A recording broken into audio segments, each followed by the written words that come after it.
This call is now being recorded. আচ্ছা, নমস্কার। বঙ্গীয় ইতিহাস সমিতি কলকাতার পক্ষ থেকে সকলকে জানাই শুভ সন্ধ্যা। এই অতিমারী ও লকডাউনের পরিস্থিতিতে সমিতির পক্ষ থেকে যে বক্তৃতামালার আয়োজন করা হয়েছে, প্রথাগতভাবে যে পদ্ধতিতে বক্তৃতা আমরা সাধারণত আয়োজন করে থাকি সেই পদ্ধতিতে এবছর আমরা করতে পারছি না। তাই অতিমারীর এই পরিস্থিতিতে আন্তর্জালিক বক্তৃতার মাধ্যমেই আমাদের অনুষ্ঠান পরিচালিত হচ্ছে। ইতিমধ্যেই আমরা 6টি বক্তৃতা করে ফেলেছি। আজকে আমরা 7ম বক্তৃতায় উপস্থিত হয়েছি। আজকে আমাদের মধ্যে আমরা পেয়েছি বিশিষ্ট ইতিহাসবিদ অধ্যাপক সুভাষ রঞ্জন চক্রবর্তী স্যারকে। স্যার, প্রথমেই বঙ্গীয় ইতিহাস সমিতির পক্ষ থেকে আপনাকে আমরা স্বাগত জানাচ্ছি। আমরা আমাদের সঙ্গে পেয়েছি বঙ্গীয় ইতিহাস সমিতির ভূতপূর্ব সম্পাদক এবং বর্তমানে কার্যনির্বাহী সমিতির অন্যতম সদস্য অধ্যাপক সৌমিত্র সীমানি স্যারকে। স্যার, শুনতে পাচ্ছেন? হ্যাঁ, শুনতে পাচ্ছি। আমি একটু 1 মিনিট পজ দেবে, আমার মনে হচ্ছে কানের এটা আনলে আমি শুনতে পাবো। ওকে, আমার শোনার দরকার আছে। হ্যাঁ স্যার, অবশ্যই। তাহলে একটু পজ দাও। হ্যাঁ, আপনি নিয়ে নিন কোনো অসুবিধা।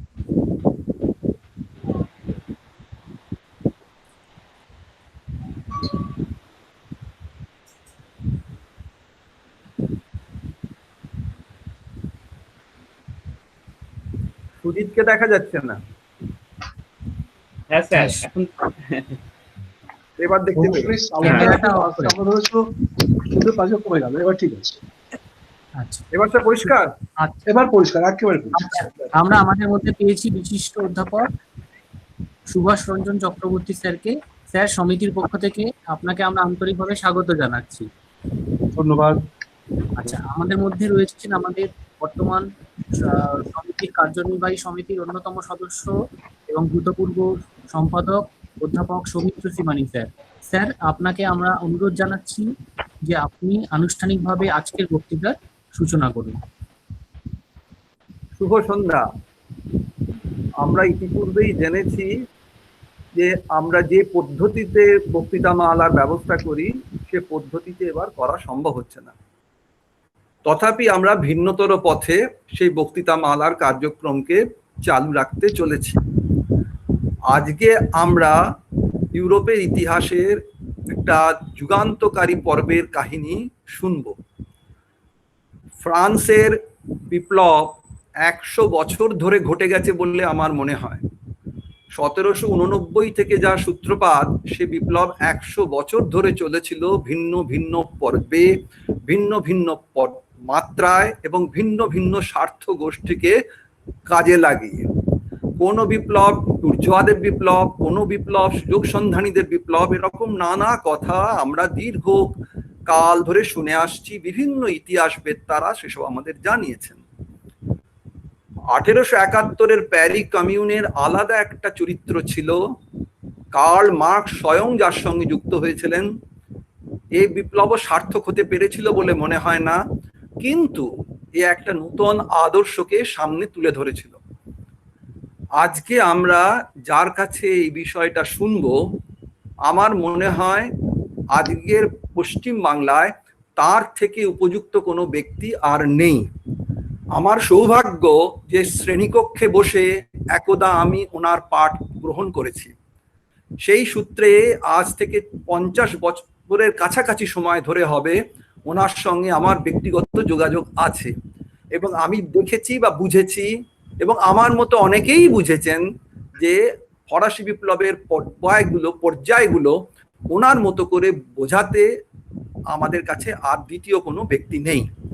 আমি সময় নষ্ট করব না, আমি আমার মাস্টার মশাইকে বলবো যে তিনি তার বক্তব্য শুরু করুন। নমস্কার, আমি বঙ্গীয় ইতিহাস সমিতির কাছে কৃতজ্ঞ যে তারা আমাকে এই আমন্ত্রণ জানিয়েছেন বক্তৃতা দেওয়ার জন্য প্যারি কমিউনের উপরে। আমি অত্যন্ত সম্মানিত বোধ করছি।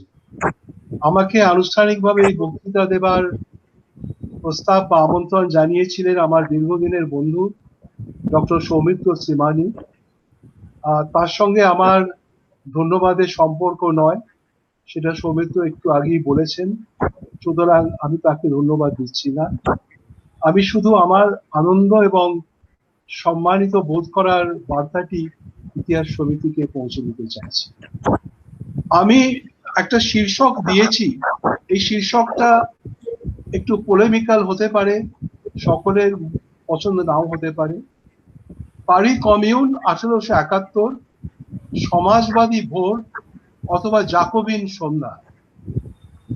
আমি কয়েকটি পর্বে ভাগ করে কমিউন কিভাবে তৈরি হলো, কমিউনের কি ঘটেছিল, কমিউন কি কাজ করেছিল তার একটু পর্যালোচনা, কমিউনে বিশেষ করে পারি কমিউনের সময় নারীদের ভূমিকা এবং এর চরিত্র কিভাবে আমরা নির্ণয় করতে পারি বা কিভাবে নির্ণয় করা হয়েছে বিভিন্ন সময়ে, এইটার মধ্যেই আমাদের বলা আমরা সীমাবদ্ধ রাখার চেষ্টা করি।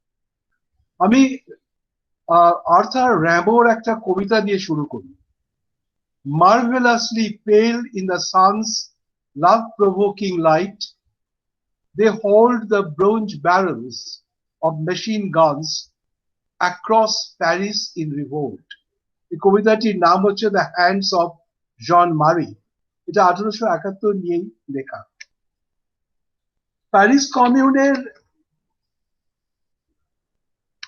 বিদ্রোহ বা অভ্যুত্থান বা বিপ্লব যাই বলি, তার ঠিক অব্যবহিত পূর্বে আমাদের সেদানের যুদ্ধের দিকে তাকাতে হবে প্রথম মুহূর্তটির জন্য, যেটা প্যারিস কমিউনের দিকে ফ্রান্সকে ঠেলে দিয়েছিল।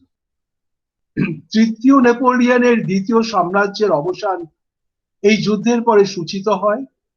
তৃতীয় নেপোলিয়ন বন্দী হন এবং ফ্রান্সের দ্বিতীয় সাম্রাজ্য ভেঙে পড়ে। এই সময় নানান ধরনের বিশৃঙ্খলা দেখা দেয় এবং ফ্রান্সের ভবিষ্যৎ একটি বিরাট প্রশ্নচিহ্নের মুখে এসে যায়। কিন্তু এই পরিস্থিতিতে অনেকের মনে হয়েছিল যে এটা এমন একটা মুহূর্ত যখন পরিবর্তন, অর্থাৎ দ্বিতীয় সাম্রাজ্যের থেকে আরো সদর্থক কোনো পরিবর্তন ঘটতে পারে। এই সময় আমরা এডমন্ড দ্য গঁকুর, খুব বিখ্যাত প্রকাশক, তার নামে ফ্রান্সে একটি বিখ্যাত সাহিত্যিক পুরস্কার আছে। গঁকুর, দুই গঁকুর ভাই, তারা তাদের স্মৃতিকথা লিখেছিলেন। তিনি এই স্মৃতিকথায় লিখেছিলেন, জনতার গর্জন রাস্তায় শোনা যাচ্ছিল, বুলেভার্ড দিয়ে বিশাল জনস্রোত সাম্রাজ্য ধ্বংস হোক আওয়াজ তুলে যাচ্ছিল। এইখান থেকেই পারির বিদ্রোহী মেজাজের একটা পরিচয় আমরা পাই। এরপরে জুল ফাব্রে এবং লেও গাম্বেতা হোটেল দ্য ভিল, যেটা টাউন হল বলা হয়, টাউন হল, সেখান থেকে তৃতীয় প্রজাতন্ত্রের প্রতিষ্ঠা ঘোষণা করলেন। আরেকজন প্রত্যক্ষদর্শী, ইনি কমিউনপন্থী ছিলেন, ভিক্টরিন ব্রোশের। তিনি লিখেছিলেন, মনে হয়েছিল যে সবকিছুই এখন সম্ভব, প্রজাতন্ত্র দীর্ঘজীবী হোক, এই ধ্বনি মানুষের কণ্ঠে সোচ্চার শোনা গিয়েছিল। এই সময় যে সরকার প্রতিষ্ঠিত হলো তার নাম জাতীয় প্রতিরক্ষা সরকার। তার মধ্যে পারির প্রায় 9 জন সাংসদও ছিলেন, পুরনো সাংসদ। রাশিয়ার বিরুদ্ধে যুদ্ধ জারি রাখতে পারি বিশেষ করে এবং পারির মানুষ অত্যন্ত উৎসাহী ছিলেন। 16ই সেপ্টেম্বর রুশ বাহিনী পারির অবরোধ শুরু করে এবং পারির ওপরে বোমা বর্ষণ শুরু হয়। লুক্সেমবুর্গ প্রাসাদ এবং পঁতেও নামক বাড়িটি ক্ষতিগ্রস্ত হয়। পারির মানুষ যুদ্ধ চালিয়ে যাবার পক্ষে ছিলেন। সেপ্টেম্বর অক্টোবর এই ধরনের একটা অশান্তির মধ্যে দিয়ে ফ্রান্সের রাজনীতি প্রবাহিত হচ্ছিল। পারি তার থেকে বিচ্ছিন্ন ছিল না। অক্টোবরের 30 তারিখে অগুস্ট ব্লকির সমর্থকেরা তারা একটি অভ্যুত্থানের প্রয়াস নিয়েছিলেন, কিন্তু তা সফল হয়নি। জাতীয় সরকার পারির সমর্থন আদায়ের জন্য, বিশেষ করে যুদ্ধ চালিয়ে যাওয়ার ব্যাপারে, নভেম্বর মাসের 5 তারিখে একটি গণভোটের আয়োজন করেছিলেন। সেখানে যারা অসামরিক নির্বাচক ছিলেন তাদের 3,22,900 জন যুদ্ধের পক্ষে এবং মাত্র 54 জন বিপক্ষে ভোট দেন। সৈন্যবাহিনীর মধ্যে এই সংখ্যা ছিল 2,37,000 পক্ষে এবং মাত্র 9,000 বিপক্ষে। অর্থাৎ আবার পারির লড়াকু মেজাজটা বোঝা গেল। তখনও ফ্রান্সের প্রাশিয়ার বিরুদ্ধে লড়াইয়ের সমস্ত সম্ভাবনা শেষ হয়ে যায়নি। রোম থেকে বাহিনী ফেরত এসেছিল, ফ্রান্স আবার যুদ্ধের আয়োজন শুরু করতে পারত। কিন্তু মেটসে রুশ বাহিনীর অবরোধের মুখে জেনারেল মার্শাল বাজেন তিনি প্রায় 1,70,000 সৈন্য নিয়ে আত্মসমর্পণ করলেন। এরপরে যুদ্ধ চালিয়ে যাওয়া আর খুব সম্ভব ছিল বলে মনে হয়নি। বিসমার্ক এই সময় প্রথম আলসাস ও লোরেন দাবি করলেন শান্তির শর্ত হিসেবে। গাম্বেতার ইতিহাসে বিখ্যাত হয়ে আছেন। এই সময় তিনি পারি থেকে একটি বেলুনে চেপে তার কিছু সহযোগীদের নিয়ে তুরে চলে যান এবং সেখানে নতুন করে সৈন্যবাহিনী গঠন করা এবং অস্থায়ী সরকারকে পরিচালনা করার চেষ্টা করতে পারেন। সৈন্যবাহিনী তৈরি করা হয়েছিল, কিন্তু তা সত্ত্বেও যথাযথ নেতৃত্বের অভাব ছিল, সুতরাং খুব কার্যকর হতে পারেনি। যুদ্ধক্ষেত্রে কিছু সাফল্য লাভ করলেও পারির অবরোধ তারা তুলতে পারে। এইটাকে আমরা পারির অভ্যুত্থানের বা পারির একটা চরম পন্থা গ্রহণ করার আশু কারণ বলে মনে করতে পারি। এই অবরোধে প্রায় 4 মাসের অবরোধ, মানে সেপ্টেম্বরে শুরু হয়েছে জানুয়ারির প্রথম পর্যন্ত, এই অবরোধে পারি হাঁসফাঁস করছিল। সেই বছর অসম্ভব শীত পড়েছিল, প্রচন্ড শীত এবং খাদ্যাভাবে পারির মানুষেরা অসম্ভব দুর্দশাগ্রস্ত হয়েছিলেন। গুজব অথবা হয়তো ঘটনা যে সম্পন্ন মানুষরা চিড়িয়াখানার হাতি খেয়ে জীবন যাপন করেছিলেন বা ভাল্লুকের মাংস, এবং গরিবেরা খেয়েছিলেন ইঁদুরের মাংস।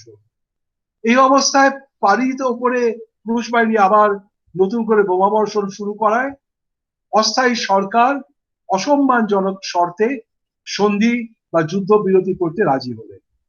পারির আত্মসমর্পণের সঙ্গে স্থির হয় যে 21 দিনের যুদ্ধবিরতির মধ্যে নতুন জাতীয় সভা নির্বাচন হবে এবং নতুন দায়িত্বশীল সরকার তারা পারির সঙ্গে প্রাশিয়ার সঙ্গে চূড়ান্ত চুক্তি স্বাক্ষর করবে যাতে যুদ্ধ শেষ হয় আনুষ্ঠানিক। ইতোমধ্যে জানুয়ারিতেই ভার্সেইয়ের হল অফ মিরার্সে জার্মান সাম্রাজ্যের আনুষ্ঠানিক পত্তন ঘোষিত হয় এবং প্রথম উইলিয়াম প্রথম সম্রাট হন। এই ঘটনা ফ্রান্সের মানুষকে, বিশেষ করে প্যারিসের মানুষকে আদপেই খুশি করেনি এবং তাদের মধ্যে একটা ক্ষোভ এবং রাগের সঞ্চার হচ্ছিল, যেটা বিস্ফোরণের দিকে এগিয়ে যেতে পারে। 8ই ফেব্রুয়ারি নির্বাচন হলো, কিন্তু এই নির্বাচনের সময় মনে হয়েছিল যে হয়তো পারির বাইরে অন্য বেশিরভাগ অঞ্চলই ফ্রান্সের শান্তির পক্ষে, অর্থাৎ তারা যুদ্ধ চালিয়ে যেতে অতটা উৎসুক ছিলেন না।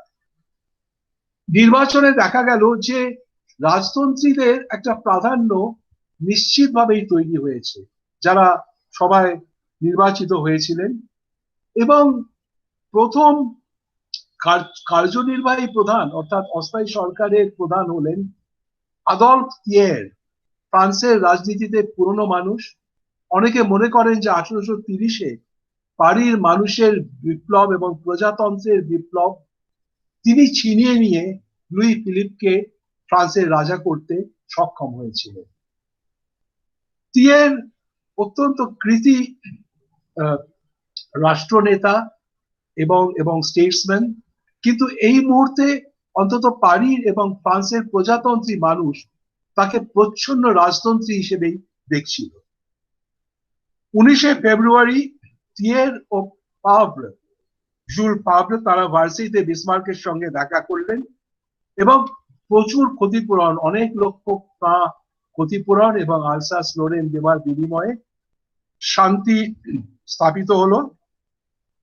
জাতীয় সভা 1 মার্চ এই শর্ত মেনে নিল।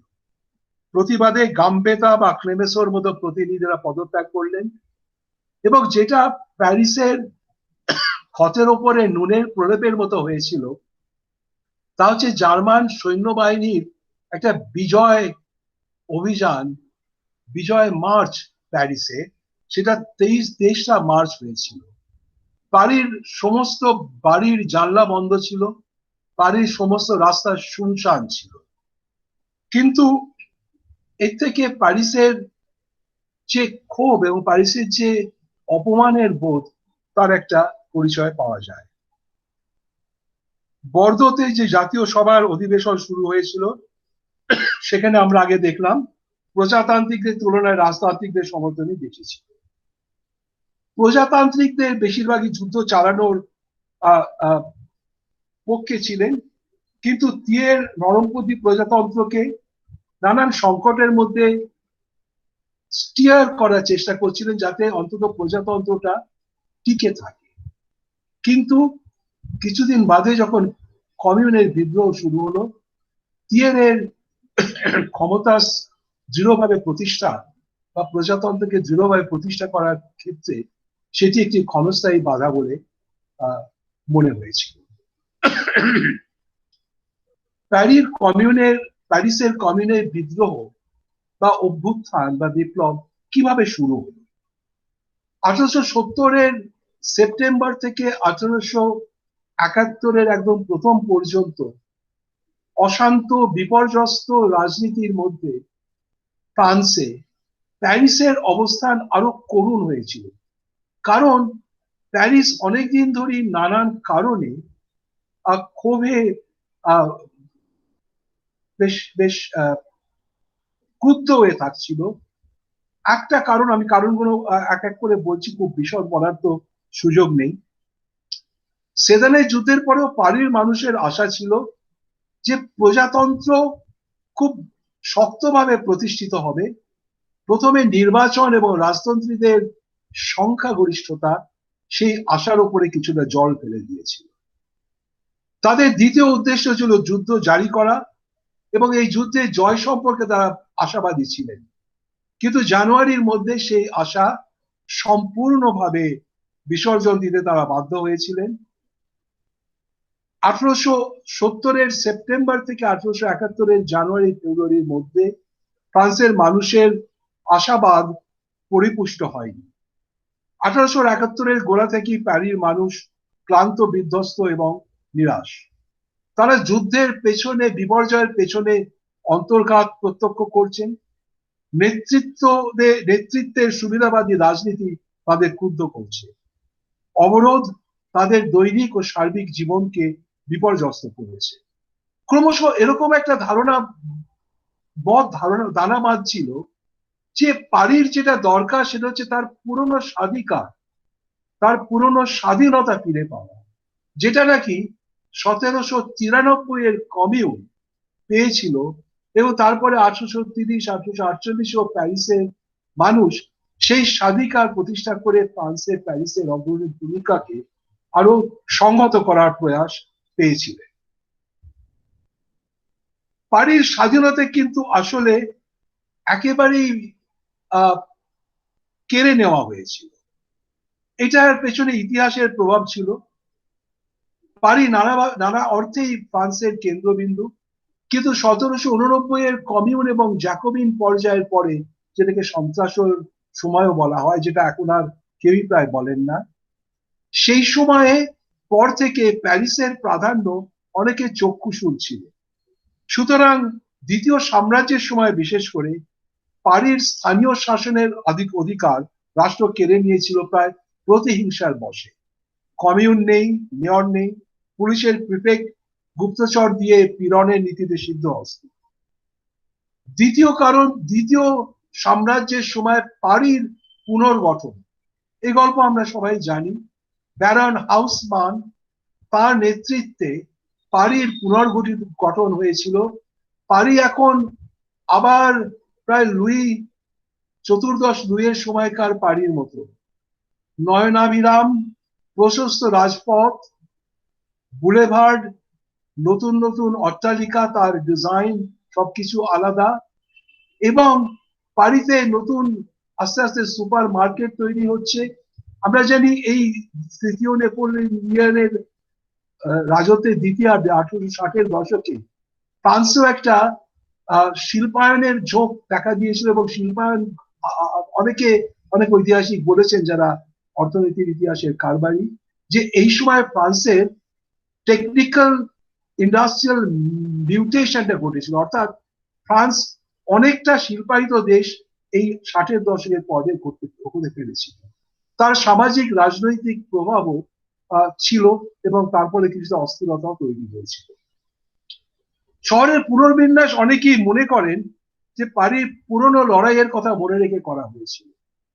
আমাদের স্মৃতিতে, আমাদের বয়সী অনেকের স্মৃতিতে মনে হতে পারে যে 1970-এর দশকের প্রথমে, 60-এর দশকের শেষ দিকে তুমুল গোলমালের পরে কলকাতায় একটা বিরাট নবীকরণের আয়োজন হয়েছিল। রাস্তাগুলো সব চওড়া করা হলো, সমস্ত রেফিউজি কলোনির সরু সরু পথ সেগুলোকে বন্ধ করে দিয়ে সেখানে উন্নয়নের ব্যবস্থা করা হলো, সেখানে এক ধরনের নগরায়নের ব্যবস্থা করা হলো এবং দ্বিতীয় হুগলি ব্রিজ এবং মেট্রো ব্যবস্থা হতে পারে তারও ব্যবস্থা করা হয়েছিল। এটা সেই সময়কার যেটাকে কাউন্টার ইনসার্জেন্সি মেথড বলা হয়, হয়তো এই কাউন্টার ইনসার্জেন্সি মেথডই ব্যারন হাউসম্যানের পারির পুনর্গঠনের পেছনে অন্যতম উদ্দেশ্য ছিল বলে বলা যায়।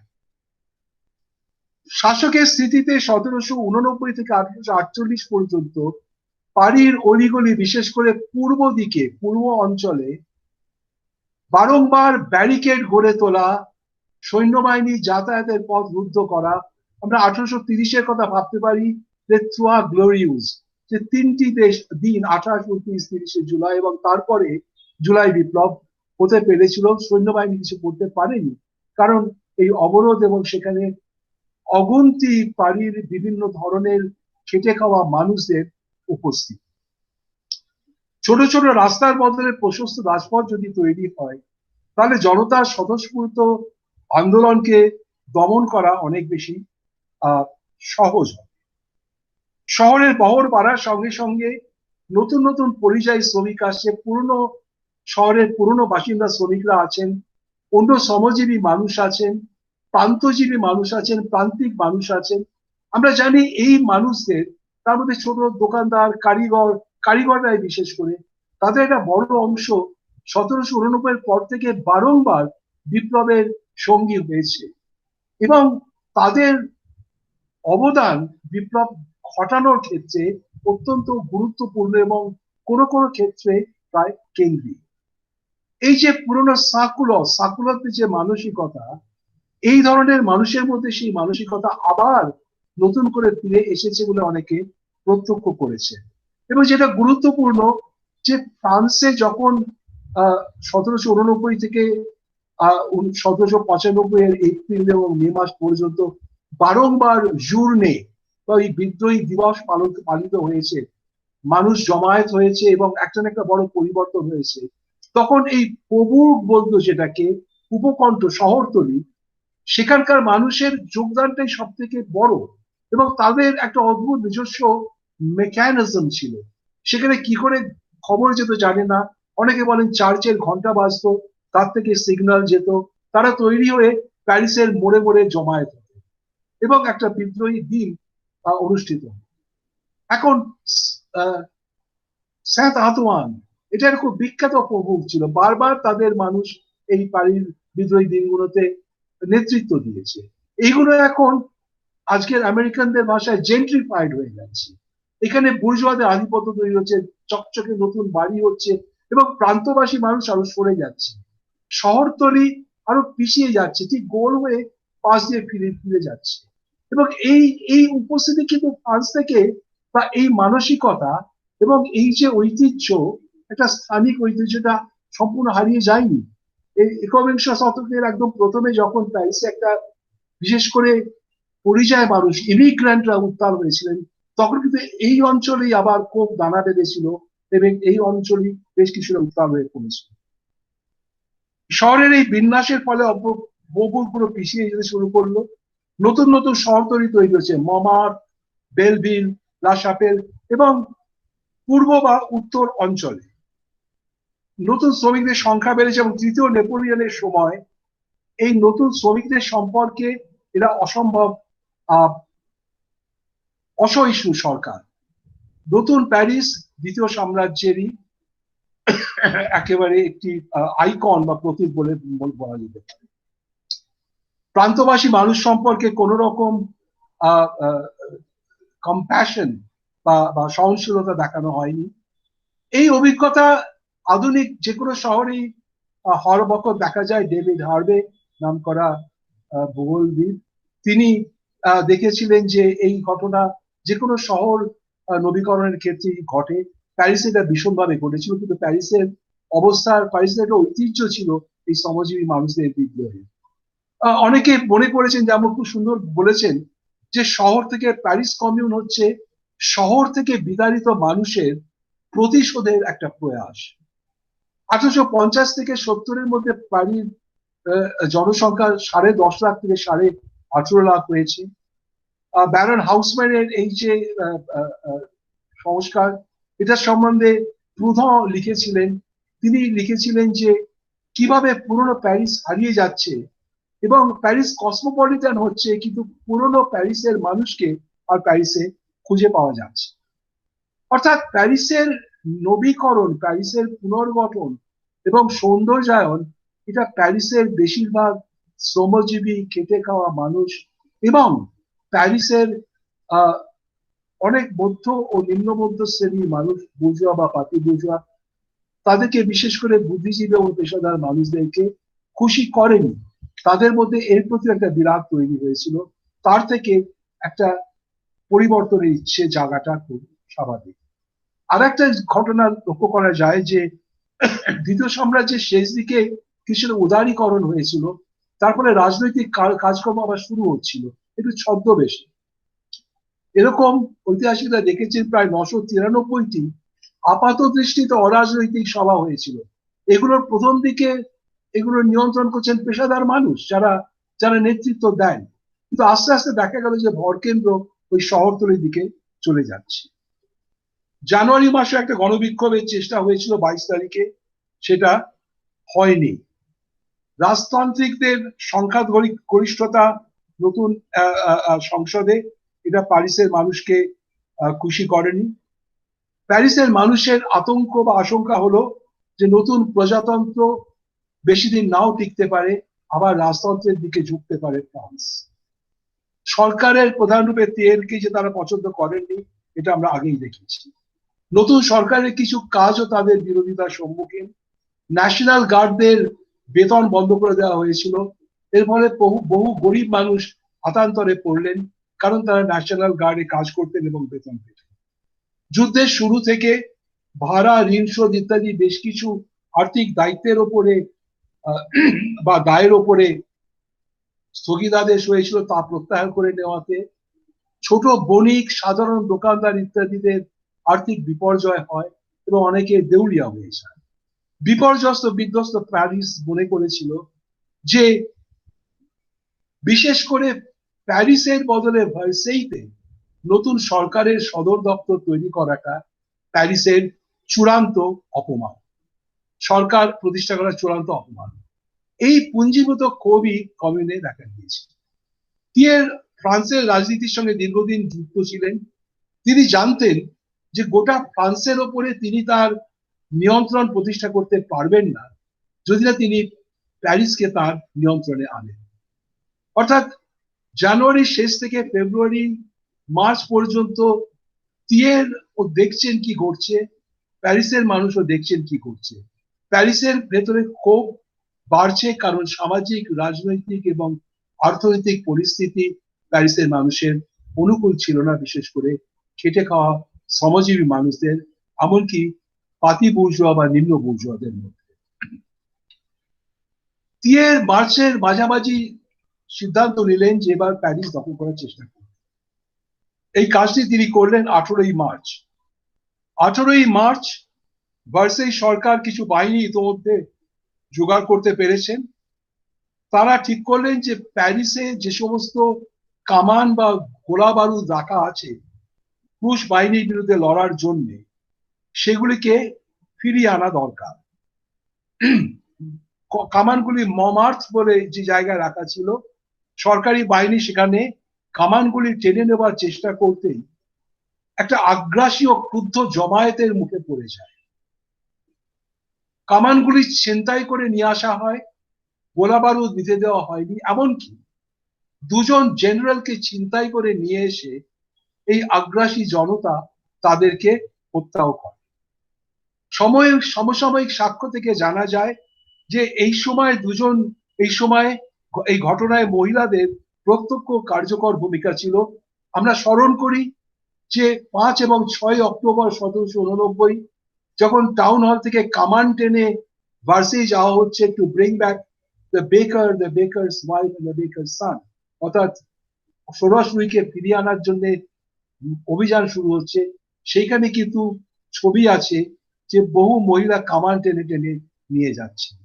লুইস মিশেল, যার কথা আমরা পরে আবার দেখব, তিনি এরপরেই, এইটাই কমিউনের ঘটনা, এই ঘটনার পরে মমার্থ থেকে এবং প্যারিস থেকে তিয়েরের বাহিনী প্রত্যাহৃত হয় এবং প্যারিস কমিউনের ঘোষণা হয়, প্যারিস কমিউন প্রতিষ্ঠার ঘোষণা হয়।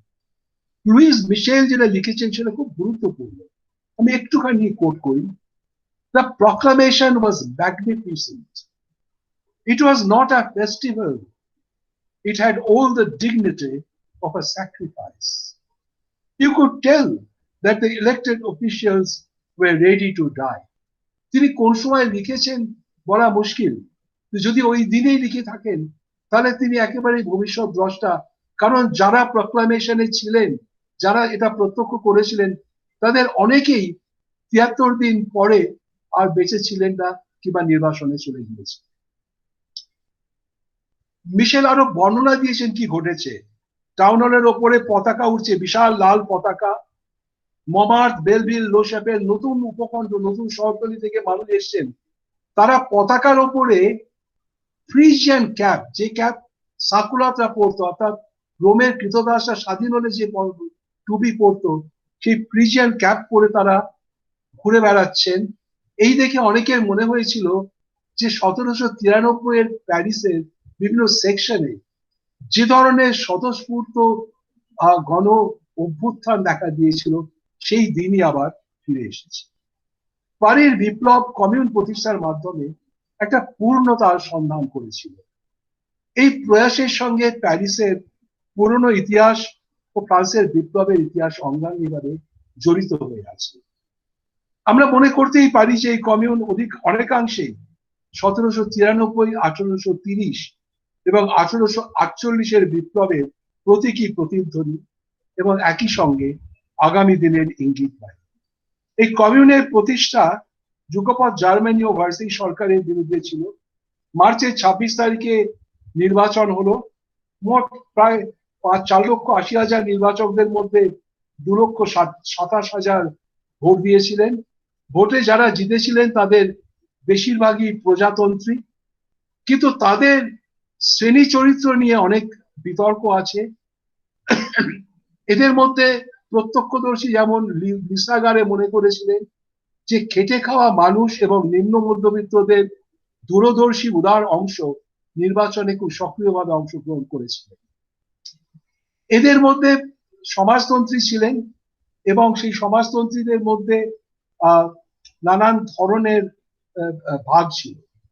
প্যারিস কমিউনে যারা শেষ অবধি নির্বাচিত হলেন তাদের মধ্যে দুটি বড় বিভাজন ছিল, যে ব্লকি পন্থীরা যারা অগস্ট ব্লকির অনুগামী, কেন্দ্রীয় বাহিনীতেও কমিটিতেও তাদের আধিপত্য ছিল, তারা ছিলেন সংখ্যাগরিষ্ঠ, এবং আন্তর্জাতিক অর্থাৎ ইন্টারন্যাশনাল ওয়ার্কিং মেন্স অ্যাসোসিয়েশন, যার সদস্যদের মধ্যে প্রুধ ছিলেন, মার্কসের অনুগামী ছিলেন এবং কিছু ব্লকিপন্থী হয়তো ছিলেন, কিছু জ্যাকোবিন পন্থীও ছিলেন, তারা ছিলেন সংখ্যালঘু। কেউ কেউ মনে করেন, যেমন থিওডোর জেলডিন বলেছেন, যে কমিউন সদস্যদের 1/3 ছিলেন কারিগর বা হস্তশিল্পী, 25 জন ছিলেন কারিগর, 65 জন বুর্জোয়া বা নিম্ন বুর্জোয়া পেশাদারী মানুষ, ডাক্তার, আইনজীবী ইত্যাদি। তার মতে মোট 90 জনের 2/3 ছিলেন পুরনো জাকোবাপন্থী, এটা রাজনীতি বা আদর্শের দিক থেকে, যারা সমাজবাদী ভবিষ্যৎ নয় 1793 কমিউনকেই ফিরিয়ে আনতে চেয়েছিলেন। আবার যারা সমাজবাদের বিশ্বাস করতেন তাদের মধ্যে অনেকগুলি স্তর ছিল, যেমন ব্লকির অনুগামীরা ছিলেন, তারা সংখ্যাগরিষ্ঠ আমরা দেখলাম, প্রুধর অনুগামীরা ছিলেন, এবং আরো আরো আরো অনেকে ছিলেন। তাদের মধ্যে সবাই যে সমদর্শী এবং সমমনোভাবাপন্ন সেটা বলা যায় না। ফ্রান্সের যে ইন্টারন্যাশনাল ওয়ার্কিং মেন অ্যাসোসিয়েশন সেকশনটা ছিল, আমরা জর্জ দুবি এবং মাদুর পিয়ের মাদুর দেখায় জানতে পারি যে এইটা তারা এই প্রথম আন্তর্জাতিক যেটাকে বলা হয়, তারা মার্কসের তত্ত্বকে মেনে নিয়েছিলেন। এটা হয়েছিল ব্রাসেলস এবং বাজেলের আন্তর্জাতিক কংগ্রেস।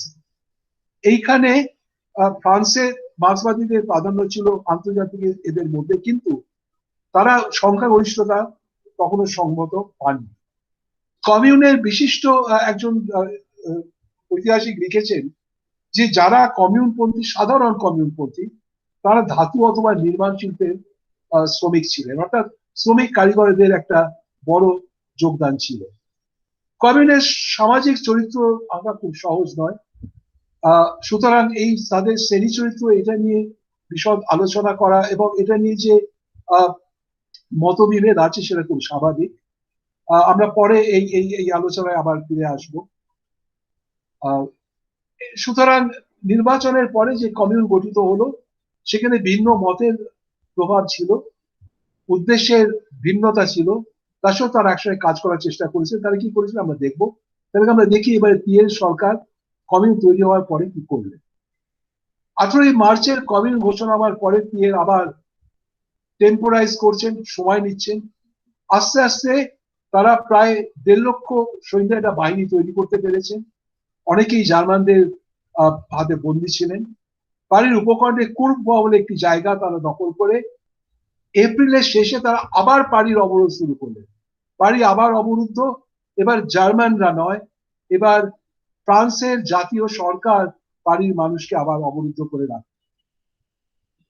জাতীয় বাহিনী যেমন আস্তে আস্তে তাদের পাঞ্জা কষছিলেন, পারিতেও নতুন করে অবরোধ তৈরি হলো এবং অবরোধের বিরুদ্ধে ব্যারিকেড তৈরি হলো, যাতে কমিউনের মানুষ প্রস্তুত থাকতে পারে। প্রতিরক্ষার ভার জাতীয় বাহিনী বা ন্যাশনাল গার্ডের উপরে ছিল। সরকার পক্ষ যেমন যাদেরকে বন্দী করতে পেরেছেন তাদের অনেকে মৃত্যুদণ্ড দিতে শুরু করে দিয়েছিলেন। কমিউনের নেতারাও তারাও পারির আর্চ বিশপ অনেক পাদ্রীকে গ্রহণ করে। এর পেছনে ক্যাথলিক বিরোধী মনোভাবও কাজ করে থাকতে পারে। পারির অর্থনৈতিক, রাজনৈতিক ও সামাজিক অবস্থা ক্রমশ সঙ্গীন হতে থাকে। লিয়ন, মার্সেই, সাঁত-এতিয়েন ইত্যাদি আরো কয়েকটি জায়গায় এই ধরনের বিদ্রোহী কমিউন তৈরি হয়েছিল, কিন্তু তারা খুব বেশি দিন টিকতে পারেনি। পারির সহায়তায় তারা আসতেও পারেনি এবং এই বিভিন্ন স্থানের কমিউন একটা কোঅর্ডিনেটেড আন্দোলন তৈরি করতে পারেননি, সংহত আন্দোলন রাষ্ট্রীয় সরকারে বা নতুন অস্থায়ী প্রজাতান্ত্রিক সরকারের বিরুদ্ধে। আবার অন্যদিকে কমিউনের পক্ষপাতী অনেক, কমিউনের সমর্থক অনেক প্রজাতন্ত্রীও এখন যুদ্ধের পরিস্থিতিতে একটু ক্লান্ত। মে মাসে ভার্সাই সরকার আঘাত আনা ঠিক করল। 16 তারিখে গোপনে কমিউন বিরোধীরা একটা দরজা খুলে দিলে সৈন্য প্যারিসে প্রবেশ করলেন। 22 তারিখে চূড়ান্ত আক্রমণের পরিকল্পনা করা হলো এবং 1 সপ্তাহ ধরে এই আক্রমণ চলেছিল, যে সপ্তাহকে সিমেন সংলং বা একটি রক্তাক্ত সপ্তাহ বলে বিশেষ বলে ভূষিত করা হয়েছে। অবরোধ তৈরি হলো শহরের পূর্ব উত্তর অংশে। কমিউন আত্মরক্ষায় প্রস্তুত হলেও তাদের সমর্থনের ঘাটতি ছিল। খুব বেশি দিন লড়াই চলতে পারেনি। আমরা দেখলাম যে আগে থেকে এপ্রিল মেতে ছোটখাটো লড়াই চলেছিল, কিন্তু এই 7 দিনের লড়াইতে প্যারিস কমিউন প্রায় বিধ্বস্ত হয়েছিল। প্যারিস আর্চবিশপ সহ কিছু মানুষকে তারা হত্যাও করেছিল। আমরা আবার একটু ফিরে আসতে পরে। কিন্তু সরকার এই সময় একটি নতুন খবর চালু করলেন যে যখন এই প্যারিস আক্রান্ত এবং যুদ্ধ, প্রায় গৃহযুদ্ধ চলছে প্যারিস রাস্তায় রাস্তায়, তখন বহু বাড়িতে আগুন লাগানো হয়েছিল, আগুন ধরেছিল। একদিকে রাস্তায় গুলি, অন্যদিকে আগুন। আমরা পরে কিছু ছবি দেখবো, সেখানে আপনারা দেখতে পারবেন। এই আগুন যারা লাগাচ্ছেন তাদের সরকারিভাবে বলা হলো তারা পেট্রোলিউজ, অগ্নি সংযোগকারী। তাদের একটা ছবিও আমরা একদম শেষে দেখাতে পারবো। এইবার দেখা গেল যে এই যে এটা হলো এই যুদ্ধ শেষ হলো গিয়ে পের লাশেজের সমাধিক্ষেত্রে, ফ্রান্সের অন্যতম বড় সমাধিক্ষেত্র। সেখানে দেয়ালে পেছন দিয়ে লড়েছিলেন প্যারিসের মানুষ। কতজন মারা গিয়েছিল বলা মুশকিল। সরকারি বাহিনীর 1000 জন মৃত, এবং ব্যারিকেডের পতনের অর্থ হচ্ছে ব্যারিকেডের চূড়ান্ত পতন। সম্ভবত প্যারিসের রাস্তাতেও এইভাবে ব্যারিকেড আর বোধহয় ভবিষ্যতে গড়ে ওঠেনি। কমিউনের সমর্থকদের মধ্যে মৃতের সংখ্যা 20,000, অনেকে মনে করেন এটা 30,000 হতে পারে, যার মধ্যে অনেকেই মহিলা এবং শিশু। 1871 থেকে 75-এর মধ্যে 38,575 জন পুরুষ, মহিলা ও শিশুর বিচার হয়েছিল। এদের মধ্যে 10,000-এরও বেশি জনকে 10,000 জনের বেশি জনকে দোষী সাব্যস্ত করা হয়। 13 জনকে নির্বাসনে পাঠানো হয়, যাদের মধ্যে 3,000 যাত্রাপথে মারা যায়। পারি কমিউনের 73 দিনের স্বাধীনতা ও নতুন প্রশাসনিক তথা সামাজিক অর্থনৈতিক ব্যবস্থা প্রতিষ্ঠার প্রয়াস ধূলিসাৎ হলো অভূতপূর্ব এক গণহত্যার মধ্যে দিয়ে। আমরা মনে রাখতে পারি যে এটাই আসল গল্প। মানুষ যেটা প্যারিস কমিউনকে যে কারণে মনে রেখেছে বা প্যারিস কমিউনকে স্মরণ করা হয়েছে, সেটা প্যারিস কমিউন কি করেছিল বা করতে পেরেছিল তার থেকে বেশি প্যারিস কমিউন কিভাবে শেষ হয়েছিল এবং কি বীরত্বের সঙ্গে তারা শহীদের অবস্থা বরণ করেছিল। আমরা এবার অল্প একটু সময় ব্যয় করি কিছু প্রত্যক্ষদর্শীর কথা শুনি, যারা এই সময় ইতিহাস লিখেছে। এদের মধ্যে একজন ভিক্টোরিন ব্রোশেরের কথা আমি আগে বলেছি। তিনি পারি কমিউনের সক্রিয় সঙ্গী ছিলেন। তিনি 1848-এর বিপ্লব দেখেছিলেন, কিন্তু তখন তার 9 বছর বয়স। তিনি প্রথম আন্তর্জাতিকের সঙ্গে যুক্ত ছিলেন। তার ভাষায় কমিউনের সক্রিয় সঙ্গী হচ্ছে মূলত কারিগর, বিভিন্ন দিনমজুরদের সংগঠন, শিল্প শ্রমিক এবং পাতি বুর্জোয়া। মনে রাখতে হবে যে শিল্পায়ন বেশ ভালোভাবে শুরু হলেও 1860-এর দশকে প্যারিসের ছোট কর্মশালার সংখ্যাই বেশি। 1848-এ একটি কর্মশালায় গড় শ্রমিক ছিল 5.4 প্রতি কর্মশালায়। 1872-এ এই গড় হয় 4.8, খুব একটা কমেনি শিল্পায়নের পরে।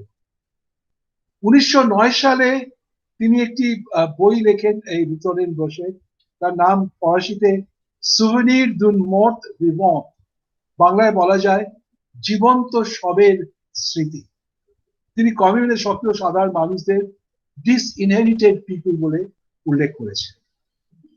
জন লুই অঁদ্রিউ, তিনি একটি বই লিখেছিলেন, রচনা করেছিলেন, ছাপা হয়নি, notes to serve for a history of the commune of Paris of 1871।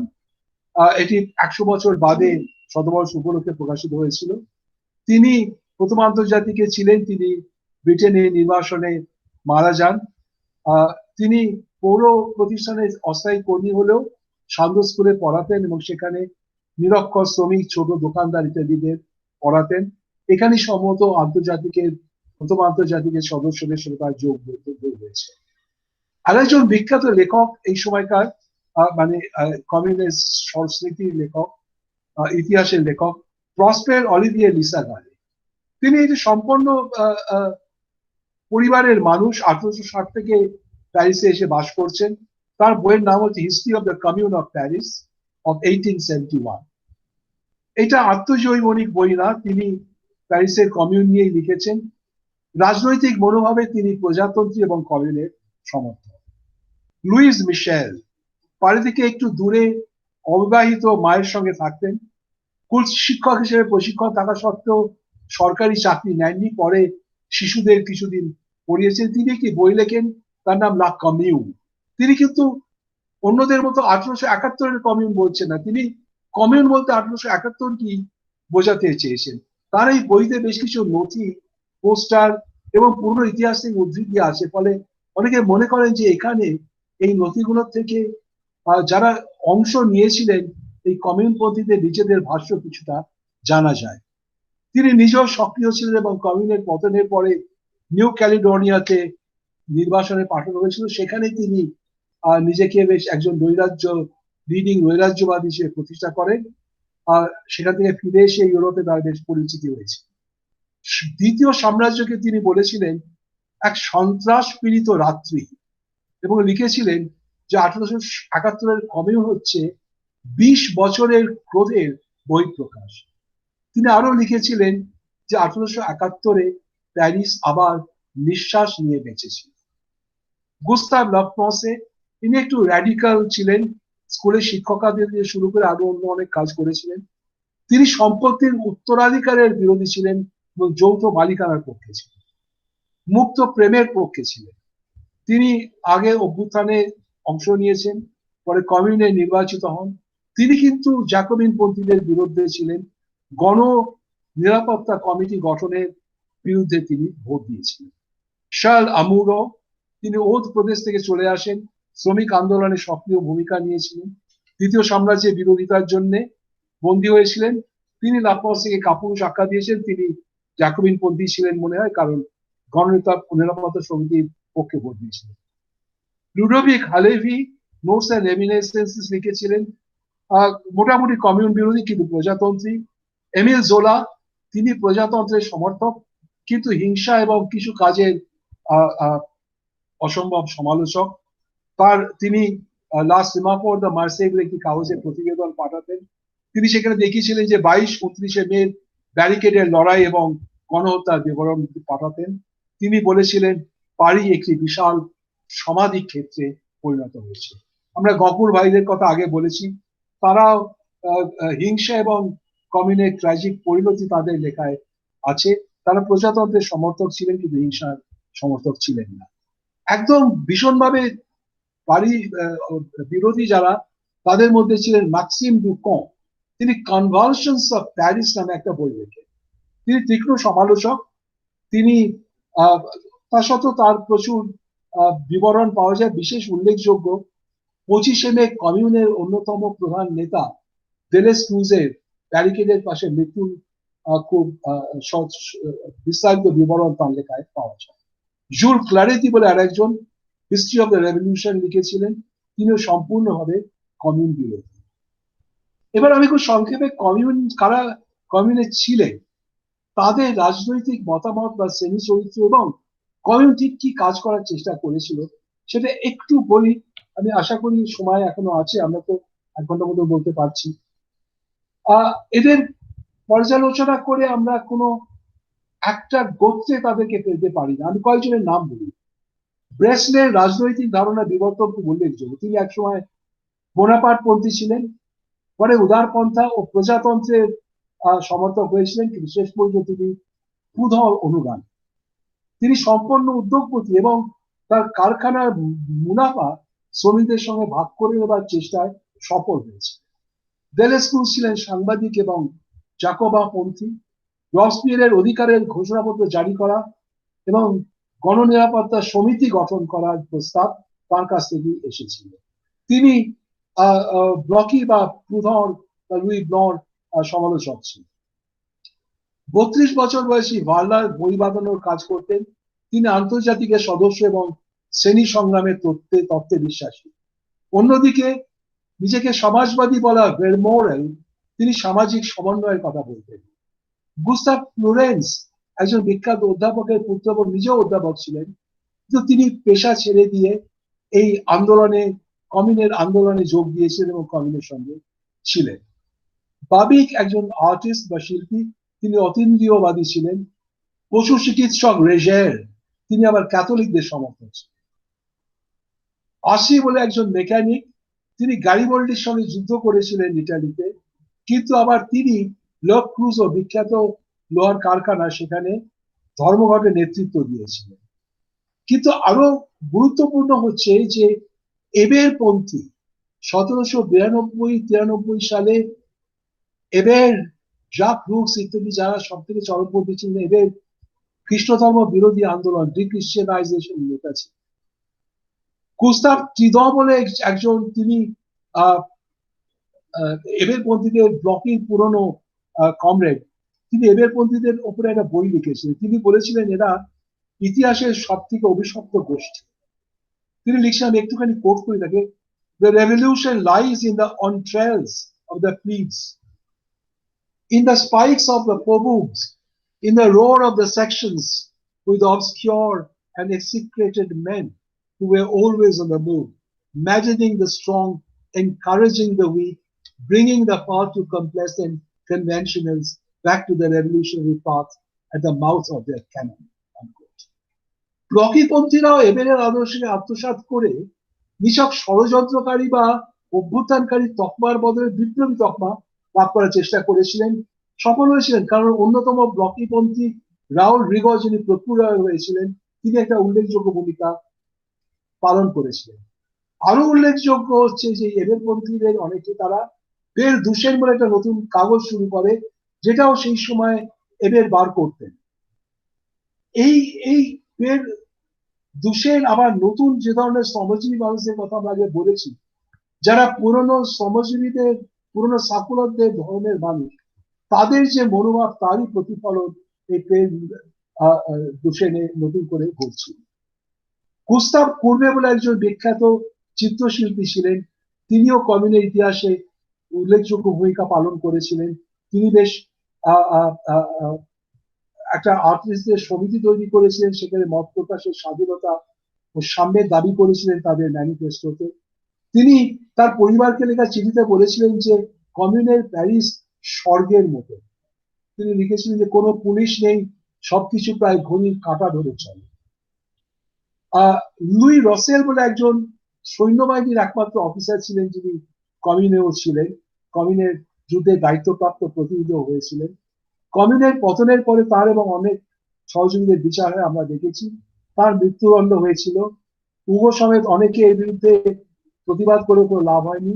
R রসেলকে Theophil ফেরে এবং পিয়ের বুর্জোয়ার সঙ্গে 1871-এর 28শে নভেম্বর গুলি করে প্রাণদণ্ডের শাস্তি কার্যকর করা। এবার আমরা সংক্ষেপে একটু কমিউনের কাজটা দেখি। কমিউন কি করেছিল? 73 দিনের মধ্যে কিছু করা কি সম্ভব? কিন্তু কমিউন চেষ্টা করেছিল। বিভিন্ন দপ্তরে একজন করে প্রতিনিধি পাঠানো হয়েছিল এবং তারাই এই সমস্ত প্রশাসনিক দায়িত্ব গ্রহণ করেছিলেন এবং বেশ কিছু গুরুত্বপূর্ণ এবং তাৎপর্যপূর্ণ প্রশাসনিক সিদ্ধান্ত গ্রহণ করা হয়েছিল। কমিউন প্রাপ্তবয়স্ক ভোটাধিকারের ভিত্তিতে নির্বাচিত হয়েছিল, কিন্তু মহিলাদের ভোটাধিকার সহজেই ছিল না। আমরা বিভিন্ন দপ্তরের কাজ খুব সংক্ষেপে দেখি। সব থেকে উল্লেখযোগ্য হচ্ছে জুড এবং ভার্লা, যাকে আমরা আগে দেখেছি, হাতে থাকা অর্থ দপ্তর। এরা দুজনই সংখ্যালঘুদের প্রতিনিধি। জুড নিম্ন বুর্জোয়া, ভার্লা বই বাঁধানোর কাজ করত। অর্থ দপ্তরের ওপরে চাপ ছিল প্রধানত পুরো রাজস্ব থেকে পারিকে 6,75,000 ফ্রাঁ দিতে হতো। অত্যন্ত দক্ষতা ও সততার সঙ্গে আয়ের সদ্ব্যবহার করা হতো। হিসাব রক্ষণও ছিল নিপুণ। সেদিক থেকে অর্থ বিভাগের কাজ প্রায় আদর্শ ছিল। কিন্তু একটা গুরুত্বপূর্ণ ত্রুটি ছিল ব্যাংক অফ ফ্রান্সকে বাজেয়াপ্ত না করা, মানে সরকারিকরণ না করা। এই নিয়ে অনেকেই সমালোচনা করেছেন যে যথেষ্ট সম্পদের অভাবে প্রশাসন কাজ করতে পারেনি। কিন্তু প্যারিস, ব্যাংক অফ প্যারিস ফ্রান্সকে গ্রহণ করলে তাদের মূল সম্পদের পরিমাণ, মোট সম্পদের পরিমাণ ছিল 300 কোটি ফ্রাঁ। সে সময় অনেক টাকা, কিন্তু এটা করা যায়নি। এঙ্গেলস 20 বছর বাদে 1891-তে তিনি এটাকে বড় রাজনৈতিক ব্যর্থতা বলে এবং ভুল বলে বলেছিলেন। অনেকে ঐতিহাসিকরা মনে করেন যে দায়িত্ব মূলত ব্লকি এবং ক্রুধর। ব্লকি এবং ক্রুধর অনুগামীরা তারা রাষ্ট্রের হস্তক্ষেপের বিরোধী ছিলেন, ফলে এটা করেনি। অর্থ দপ্তরের সঙ্গে জড়িত কিছু বিভাগ অত্যন্ত উল্লেখযোগ্য কাজ করেছিল। রূপোর কাজ করতেন এমন একজন কারিগর তাইসকে ডাক ও তার বিভাগের দায়িত্ব দেওয়া হয়েছিল। তিনি এসে দেখেন যে তিয়েরের কর্মচারীরা ডাকঘরকে লুট করেছে, একটা স্টাম্প ডাকটিকিটও পড়েনি। এই অসুবিধার মধ্যে তিনি ডাক বিভাগকে আবার দ্রুত একটি কার্যকর সংগঠনে পরিণত করেন।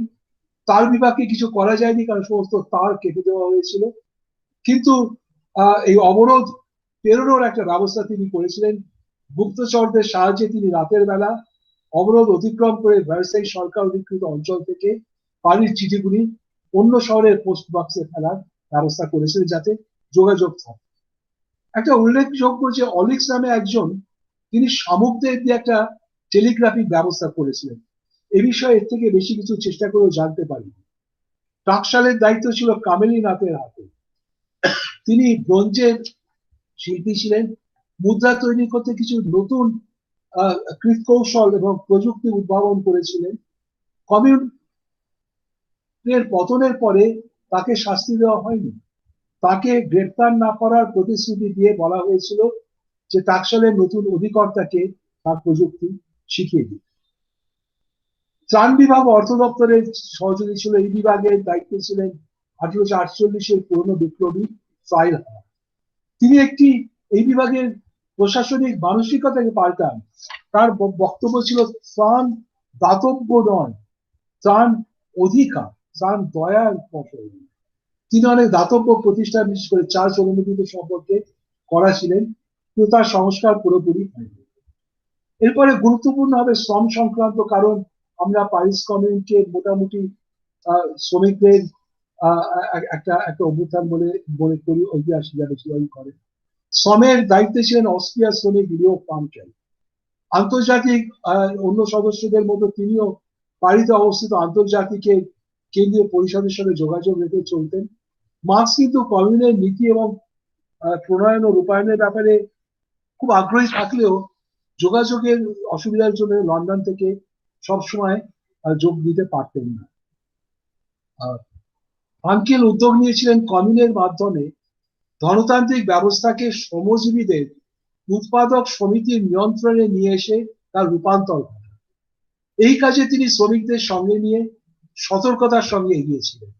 ট্রেড ইউনিয়নকে পুনরুজ্জীবিত করা তার অন্যতম উদ্দেশ্য ছিল, এবং এর ফলে ক্রমান্বয়ে বিভিন্ন শিল্প কৃতককে এদের অধীনে আনা যাবে। এ ব্যাপারে তার সাফল্য অত্যন্ত গুরুত্বপূর্ণ। কমিউনের পতনের সময় 34টি শ্রম স্যান্ডিকাল বা একটি শিল্পের একটি নিয়ন্ত্রক কেন্দ্রীয় সংগঠন ছিল। এছাড়া 11টি বিভিন্ন কাজের শ্রমিক সমিতিও ছিল। শ্রমিকদের নেতৃত্বে উৎপাদক সমিতি প্রতিষ্ঠা করা এবং বেশ কিছু বড় কারখানা বা কর্মশালাকে এই সাংগঠনিক ব্যবস্থার অধীন করে দেওয়ার প্রয়াস করা। কয়েকটি ট্রেড ইউনিয়ন কারখানা পরিচালনার দায়িত্ব নেয়, কিন্তু এক্ষেত্রে অভিজ্ঞতা সবসময় সন্তোষজনক হয়নি। ফ্রাঙ্কেল কমিউনের কাছ থেকে সনদ আদায় করে যে সরবরাহের ক্ষেত্রে ট্রেড ইউনিয়নগুলি অগ্রাধিকার পাবে, তারা কিছুটা বরাদ দিতে পারবে, সরবরাহে বরাদ পাবে। জাতীয় বাহিনীর ক্ষেত্রে তিনি এটা করতে পেরেছিলেন। পরিত্যক্ত কারখানা এবং কর্মশালাগুলি শ্রমিকদের হাতে তুলে দেওয়ার জন্য একটা কমিশন অফ এনকোয়ারিও তৈরি করা হয়েছিল, কিন্তু এ সম্পর্কে বিশদ কিছু জানা যায় না। পুরনো দাবি মোতাবেক বেকারিতে রাতের কাজ বন্ধ করে দেওয়া হয়।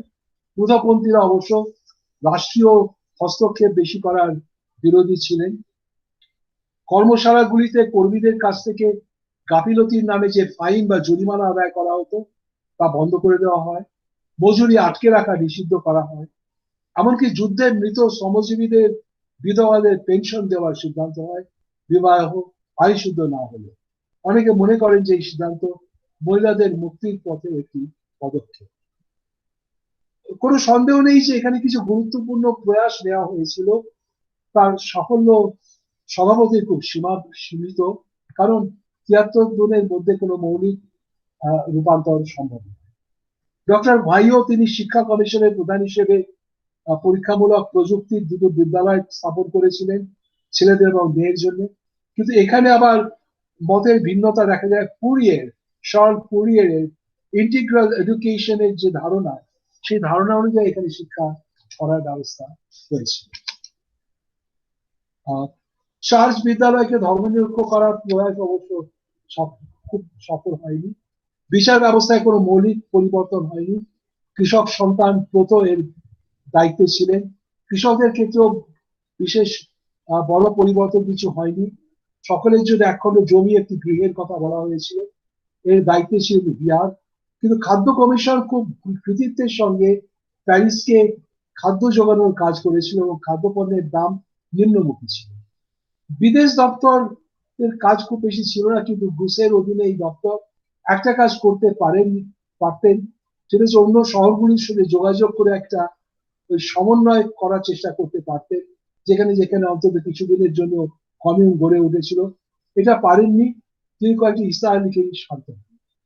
পুলিশের দায়িত্বে ছিলেন রাউল রিগো, যিনি আমরা আগেই দেখেছি ব্লকিপন্থী ছিলেন। এখানেও পাবলিক সেফটির মতো জেনারেল সিকিউরিটি ছিল পুলিশের দায়িত্বে। তিনি পরে প্রসিকিউটর হয়ে যান। রিগো অত্যন্ত তরুণ, মাত্র 25 বছর বয়স। তারপরে কুর্নে এবং ফেরে তারা এসেছে। রিগো পুলিশি ব্যবস্থাকে দ্বিতীয় সাম্রাজ্যের অনুকরণে সাজিয়েছিলেন। এই ব্যবস্থা ত্রুটিপূর্ণ এবং কিছুটা সমালোচনা মুখোমুখি হয়েছিল। মোটের ওপর কমিউন কিন্তু কমিউন শাসিত প্যারিসের শান্তি বজায় ছিল। খুব বেশি ধরনের অপরাধের সাক্ষ্য নেই। এরা বরঞ্চ বেশ কিছু গুপ্তচরের নাম আবিষ্কার করেছিলেন এবং কমিউনের ভেতরে কাজ করেছিল এবং গুপ্তচরদের উচ্ছেদ করেছিল। তারা কিছু লোককে জামিন হিসেবে ধরে রেখেছিল, যেমন পারিস আর্চবিশপ, উচ্চ আদালতের সভাপতি এবং ইয়েকার নামে একজন পুঁজিপতি ছিলেন। কিন্তু এপ্রিলের প্রথম দিকে বা মে মাসের একদম পতনের শেষ দিকের আগে এই সরকার খুব গণহত্যা করেছিল মনে হয় না, যদিও কমিউন বিরোধীদের ধারণা যে এটা খুব বড়ভাবে করা হয়েছে। কমিউনের কাজের সমালোচনা করা খুব সংক্ষেপে দুরূহ কাজ, কিন্তু আমি এটা চেষ্টা করছি না।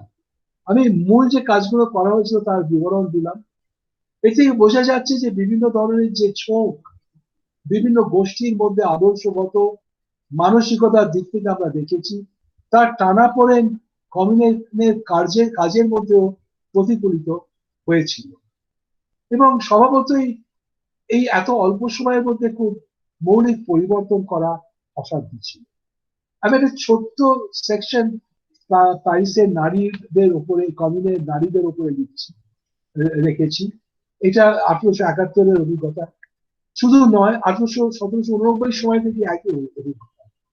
আমরা দেখি 1789 পরে যখন মূর্তি নির্মাণ হচ্ছে, লিবার্টি বা স্বাধীনতা, রিজন বা যুক্তি, প্রজাতন্ত্র, সমস্ত মূর্তি কিন্তু মহিলা। কিন্তু যেমন মারিয়ান হচ্ছেন ফ্রান্স, প্রজাতন্ত্র, কিন্তু মারিয়ানের কোনো রাজনৈতিক অধিকার ছিল না। রাজনৈতিক ফ্রান্স থেকে মহিলারা নির্বাসিত ছিল। 1830 বা 48-এর রাস্তায়, প্যারিসের রাস্তায় ব্যারিকেডের দ্বারে মহিলাদের গুরুত্বপূর্ণ উপস্থিতি ছিল। 1871-এর কমিউনের অভিজ্ঞতা অনুরূপ। এখানেও লুইস মিশেল বা ভিক্টোরিনের লেখায়, এমনকি লিসা গারে বা এমিল জোলার প্রতিবেদনেও আমরা দেখি, এমনকি কমিউন বিরোধী যারা, তাদেরকেও আমি কিছু ব্যঙ্গচিত্রের মতো দেখাবো যে নারীদের উপস্থিতি বেশ লক্ষণীয় ছিল। নারীদের যে রিপ্রেজেন্টেশন সমসাময়িক কালে বা পরবর্তী করা হয়েছে, সেটা এক ধরনের নয়। কমিউনের সমর্থকদের কাছে হয়তো সদর্থক আমরা কয়েকটা দেখতে পারি। যেমন লিসাগারে বলেছিলেন, নারীরা আহত সিংহী এবং ব্যারিকেডের ধারে সাহসী শহীদ।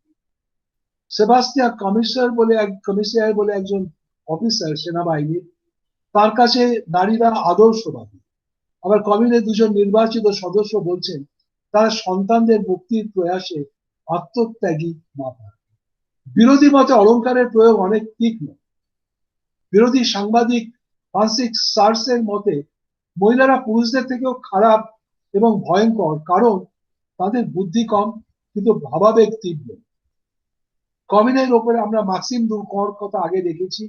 তিনি বলছেন কমিউনের নারীরা অশুভের প্রতীক এবং উন্মাদ। তিনি কমিউনের হিংসার জন্য মহিলাদেরই দায়ী করেছেন।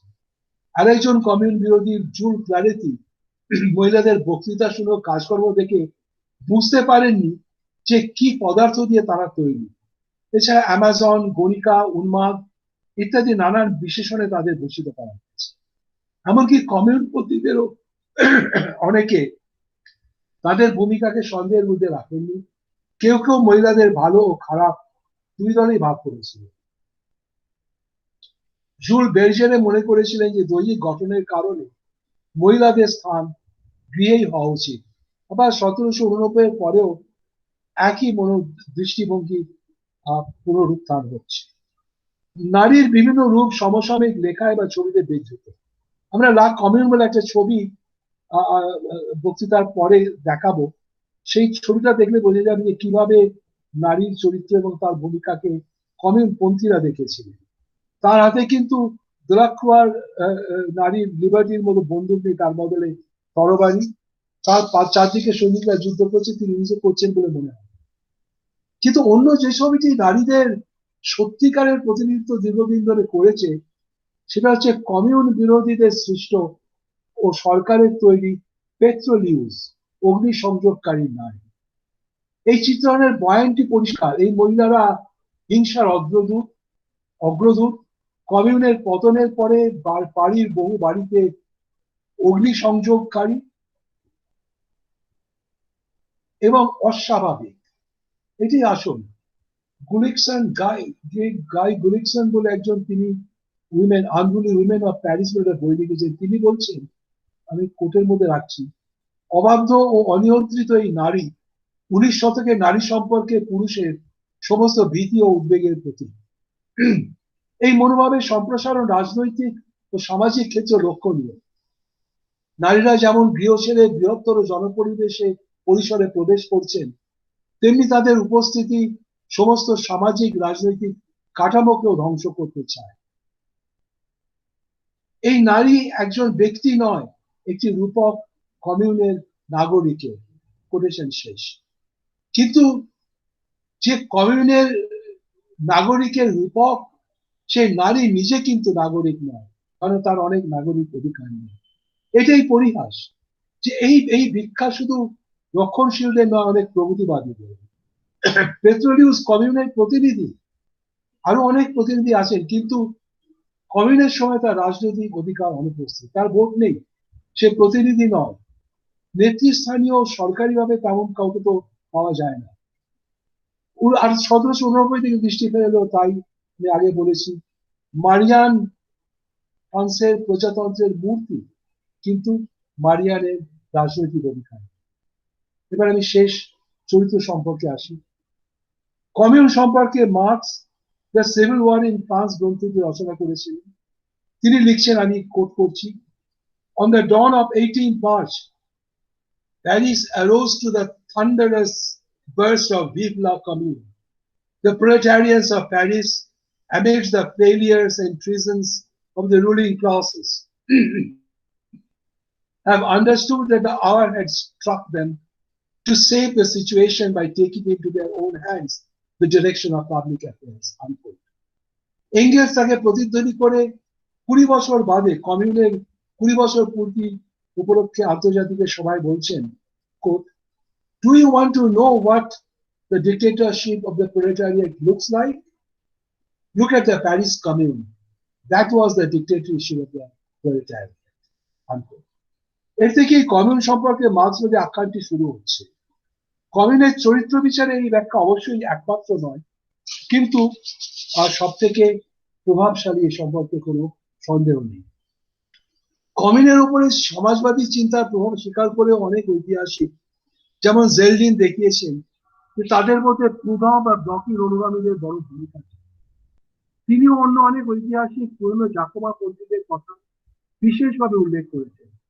1789 ও 1848 যৌথ স্মৃতি ও আদর্শ প্যারিসের শ্রমজীবী মানুষের মন থেকে উধাও হয়ে যায়নি। 1871 পুরনো সাকুরার মানসিকতারও উল্লেখযোগ্য পরিবর্তন ঘটেছিল।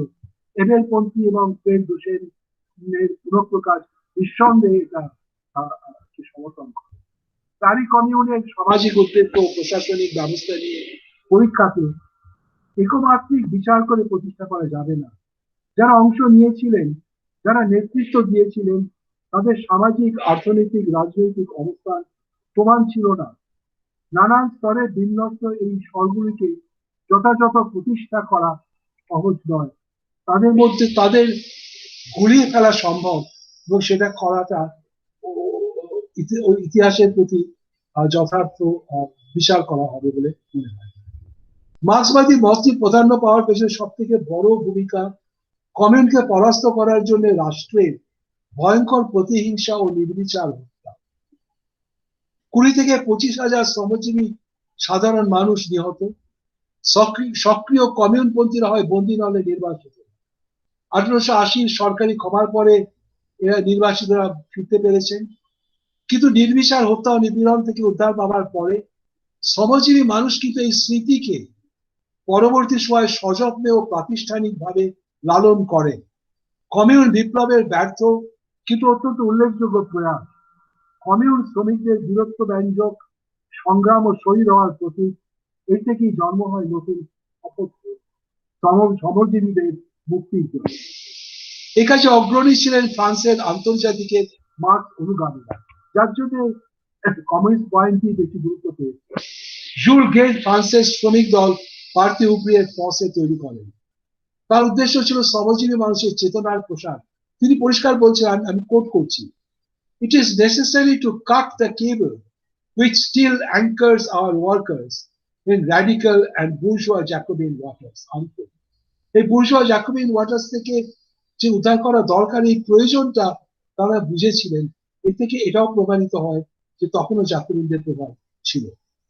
ফ্রান্সের শ্রমিক শ্রেণীর জন্ম ঠিক সার্বিক বিপ্লব শিল্প বিপ্লবের ফল নয়।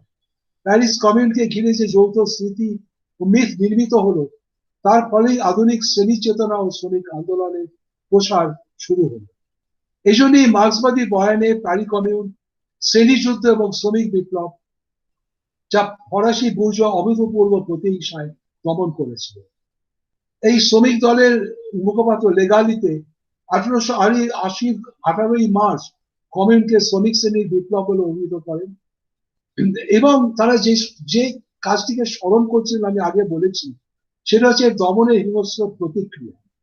লেগালিতে শ্রমজীবী মানুষকে বলেছিলেন যে তারা যেন প্যারিসের রাসেল সমাধি ক্ষেত্রে গিয়ে, যেখানে শেষ লড়াই হয়েছিল, সেখানে মুড়ে পেদারে যুক্তরাষ্ট্রপন্থীদের যে দেওয়াল পরিচিত জায়গা, সেখানে গিয়ে শহীদদের শ্রদ্ধা জানান। অনেক বছর বাদে 1936-এ পপুলার ফ্রন্ট শহীদ হওয়ার পরে লিও ব্লুম প্রধানমন্ত্রী, তিনি 1800 মার্চকে সম্মান জানিয়েছিলেন। ওই দিন 6 লক্ষ মানুষের মিছিল রাসেল সমাধিকে ছুঁয়ে গিয়েছিল। 1917 বলশেভিক বিপ্লবের পরে বলশেভিকরা কমিউনকে তাদের উত্তরাধিকার বলে মেনে নিয়েছিলেন। সর্বদই 20 শতকের কমিউনিস্ট আন্দোলনে কমিউনের ইতিহাস অত্যন্ত গুরুত্বপূর্ণ হয়েছিল। কমিউনের চরিত্র আমরা দেখার চেষ্টা করেছি জটিল, তার একমাত্রিক উপস্থাপন যথাযথ ইতিহাস নয়। মার্ক্সের প্রভাব যথেষ্ট ছিল, কিন্তু চিন্তা ও সংগঠনের দিক থেকে ক্রুদো বা ব্লকির অনুগামী সমাজবাদীদের প্রভাবও পুরোপুরি উপেক্ষা করা যায় না। এর সঙ্গে ছিল পুরনো জনপ্রিয়তাবাদী জাকোবা ঐতিহ্যের বেশ লক্ষণীয় উপস্থিতি। কমিউনের কাজের মধ্যে এই টানাপোড়েনের প্রভাব দেখা সম্ভব। ব্যাংক অফ ফ্রান্স অধিগ্রহণ করা যায়নি, কারণ প্রুদর ও ব্লকি অনুগামীরা এর বিরুদ্ধে ছিলেন। শ্রম বা কৃষিক্ষেত্রেও ভিন্ন মতের তর্ক ছিল। জাকোবাদের প্রভাবের সবথেকে গুরুত্বপূর্ণ উদাহরণ গণনিরাপত্তা সমিতির প্রতিষ্ঠা। এ সত্ত্বেও বলা যায় যে 1871 যুগপৎ সমাজবাদী ভোর ও জাকোবা সন্ধ্যা। 1792-93 বিপ্লবের স্মৃতি ফ্রান্সকে 8 দশক ধরে তাড়া করেছে। বারবার বিপ্লবের প্রয়াস পারিতেই শুরু হয়। সাংগঠনিক দিক থেকে জাকোবাপন্থী অবরোধ এবং সাধারণ শ্রমজীবী মানুষ ও মহিলাদের স্বতঃস্ফূর্ত অভিযান অন্যতম প্রধান হিসেবে থেকে গিয়েছিল। আবার 1848-এ সমাজবাদের প্রবেশ চুপিসারে ঘটেছিল। 1871-এ অনেক সমাজবাদী ও নৈরাজ্যবাদী 1848-এর ব্যর্থতার স্মৃতি মুছে দিতে আগ্রহী ছিল। 1871 তাই বিভিন্ন ধারার সঙ্গম স্থল, কিন্তু প্রত্যেকটি ধারায় বিপ্লবের অভিলাষী, যদিও তাদের মত ও পথ অনেকটাই আলাদা। নিঃসন্দেহে জাকোবা ঐতিহ্যের এখানেই সমাপ্তি, যদিও কেউ 1968 সালের আন্দোলনেও এই জাকোবা শৈলীর উপস্থিতি প্রত্যক্ষ করেছে। এটাও সত্যি যে ফ্রান্সের সংগঠিত শ্রমিক আন্দোলন 1871-এর পরে গতি পেয়েছিল। জুল গেজ ফরাসি শ্রমিক দল প্রতিষ্ঠা করেছিলেন। কমিউনের কাজেও মার্ক্সবাদী দর্শনের প্রভাব তাৎপর্যপূর্ণ ছিল। ফ্রান্সের সমাজবাদী আন্দোলনের হ্রাস এরপরে অনেকটাই মার্ক্সবাদীদের নিয়ন্ত্রণে। তাই ভবিষ্যতের দিকে দেখলে সমাজবাদী ভোরের সূচনা এক অর্থে 1871 হয়েছিল। 1871 পাঠ তাই নানাভাবে করা সম্ভব ও করা হয়েছে। আমি ইতিহাস চর্চা বা হিস্টোরিওগ্রাফি মধ্যে ঢুকলাম না, সময় নেই। আমার একটাই বলা যে কোনো একটি ধারার ওপরে জোর দিলে অন্য ধারাগুলির প্রতি ইতিহাসের অবিচার করা হয়। আধুনিক ইউরোপ তথা বিশ্বের শ্রমিক তথা নিপীড়িত মানুষের মুক্তির অন্বেষণের ইতিহাসে 1871 কমিউনের উপস্থিতি উজ্জ্বল। আজ নব্য উদারনৈতিক দুনিয়ায় পারি কমিউন তথা নিপীড়িত মানুষের মুক্তি লাভের প্রয়াসের কাহিনী প্রায় ডাইনোসরের কাহিনীর মতোই শোনায়, কিন্তু এক দশকের বেশি সময় ধরে এই কাহিনী বহু মানুষকে অনুপ্রাণিত করেছে। পারি কমিউনের ইতিহাস ফিরে দেখা তাই সম্পূর্ণ নিরর্থক নাও হতে পারে। ধন্যবাদ, নমস্কার। সুজিত, আমরা এবার একটু ছবিগুলো দেখি। হ্যাঁ, ঠিক আছে।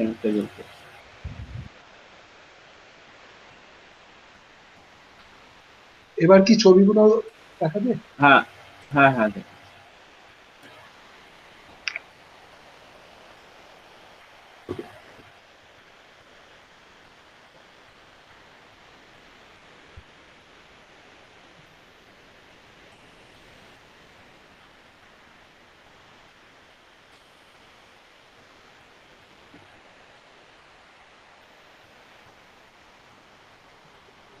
এবারে আমরা কয়েকটা ছবি দেখছি। এই প্রথম ছবিটি শীর্ষক হচ্ছে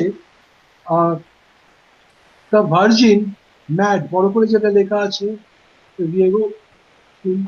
ভার্জিন ম্যাড, এবং নিচে লেখা আছে জান d'Arc, দ্য কমিউন।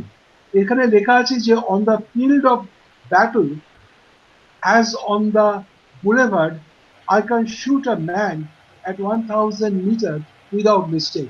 হাতের বন্দুকটা দেখুন। পরেরটা, এটা 1871 একটি দৃশ্য, যে লড়াই চলছে প্যারিসের রাস্তায়, দ্য টেকিং অফ প্যারিস, মে 1871। তখনও পুরোপুরি এদের হাতে চলে যায়নি সরকাররা। এরপরে এটা একটা ব্যারিকেডের যে ধরনের মহিলারা থাকতেন তাদের একজনের একটি প্রতিনিধিত্বমূলক ছবি। এর সঙ্গে পেট্রোলিউজের ছবির ভীষণ মিল আছে, একই ধরনের মহিলা। এরপরে এনাকে কলোনেল, মহিলা কলোনেল বলা হচ্ছে। তলায় লেখা আছে এদেরকে দ্য কমিউনিস্ট বলা হচ্ছে। এই কমিউনারদের অনেকে কমিউনার্ড বলেন লিঙ্গ নির্ণয় করার জন্য। এর পরেরটা, এটি ব্যঙ্গাত্মক ছবি। এতে লেখা আছে যে দ্য গ্র্যান্ড গ্র্যাচিউস, মানে বিরাট ওরেথিউস, দ্য গ্রেট বিরাট বক্তা, যিনি অ্যামাজন ক্লাবে বক্তৃতা করছেন নারী বক্তৃতাকারীদের উপরে। সমসাময়িক লেখায় কিন্তু নারী বক্তৃতা যারা দিয়েছিলেন, নারী বক্তাদের সম্পর্কে খুব প্রশংসাসূচক কথাও আছে। এর পরেরটা, ইনি লুইস মিশেল, যার সম্বন্ধে আমরা বলেছি, যিনি লা কমিউন বলে পুস্তকটি রচনা করেছেন। এরপরে নৈরাজ্যবাদী হয়েছে। এরপরে এন্ড অফ কমিউন, ইনি একজন পেট্রোলিউজ অগ্নি সংযোগকারিণী। একে মৃত্যুদণ্ড দেওয়া হয়েছে এবং বন্দুক দিয়ে তাকে হত্যা করা হচ্ছে বা প্রাণদণ্ড দেওয়া হচ্ছে। এরপর এটা এডওয়ার্ড মানের আঁকা ছবি, সিভিল ওয়ার, 1871 গৃহযুদ্ধ প্যারিসের একটি দৃশ্য। এটা পরে রঙিন একটা আরেকটি ছবি আছে। এর পরেরটা, পারির রাস্তা রু দ্য রিভলি, 24শে মে, যখন তুমুল যুদ্ধ চলছে সেই সময় দেখুন আগুন জ্বলছে এবং রাস্তায় গুলিও চলছে। পরেরটা, এটা ব্যারিকেড, 1871 ব্যারিকেড, সম্ভবত এই শেষ ব্যারিকেড। কামান রয়েছে ব্যারিকেড এবং তার পাশে দূরে লোকদের দেখা যাচ্ছে, পাশে নেই। এই ব্যারিকেডই কমিউনের মূল অস্ত্র ছিল, যেটা 1789 থেকে শুরু হলো। এরপরে আর ব্যারিকেড খুব বেশি দেখা যায়। পরেরটা, এটা মানের ছবি, রঙিন ছবিটা দেখুন, যেখানে একটা যুদ্ধ বা এরা আক্রান্ত হচ্ছেন সেই ছবি স্পষ্ট। এটাও গৃহযুদ্ধেরই অংশ। এরপরে এটি লা কমিউন ছবিটা যেটার কথা আমি বলেছি অনেকটা দেলাক্রোয়ার লিবার্টি লিডিং দ্য পিপলের মতো, তার থেকে অনেক গুণমানে অনেকটাই কম এই ছবিটি। এবং এখানে দেখুন উনি ঠিক লড়াই করবেন বলে মনে হচ্ছে না, যে আশেপাশে সবাই লড়াই করছে, উনি অনুপ্রেরণা বা উদ্দীপনা যোগাচ্ছেন।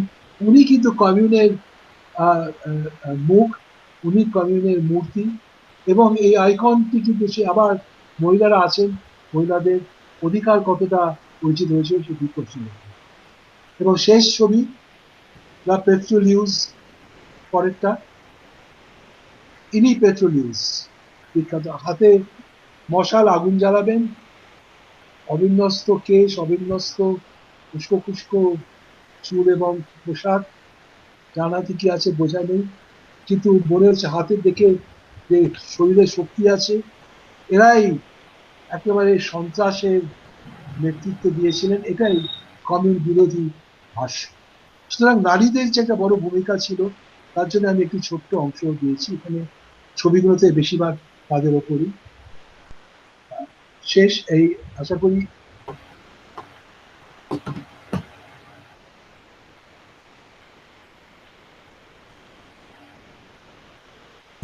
আচ্ছা, ধন্যবাদ স্যার।